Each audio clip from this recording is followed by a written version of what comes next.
Datuk Zila Jalil dan Liza Abdullah di konti Bapakku FM hadir di rumah DJ Ismail Hamzah. Mereka dijamukan dengan bermacam-macam cuaca. Meriah betul kan bila berkumpul ramai-ramai begini? Kita di Bapakku FM. Tengok ni kita datang je. Tak pernah yang tak jamu. Sate lah, kari puff lah. Dengan TO yang sedap ni. Sofi tuang lah Sofi. TO terpanas. Taya. Ni isteri kesayangan PR kita yang. Ini isteri kesayangan Isma. Bapakku FM. Macam mana joget sikit. Ini cuma kenal tak? Kenal ke tidak? Ini suaminya. Jangan lupa.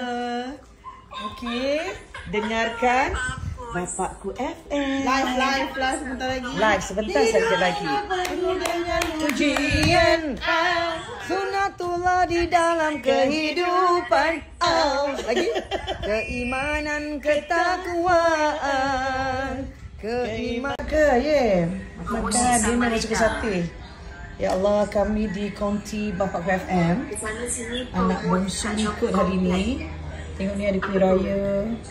Kita dijamukan oleh Isma dan Linda. Kari pak pusing, sate, kuih kacang, SMP, mineral water. Masya Allah tu lah.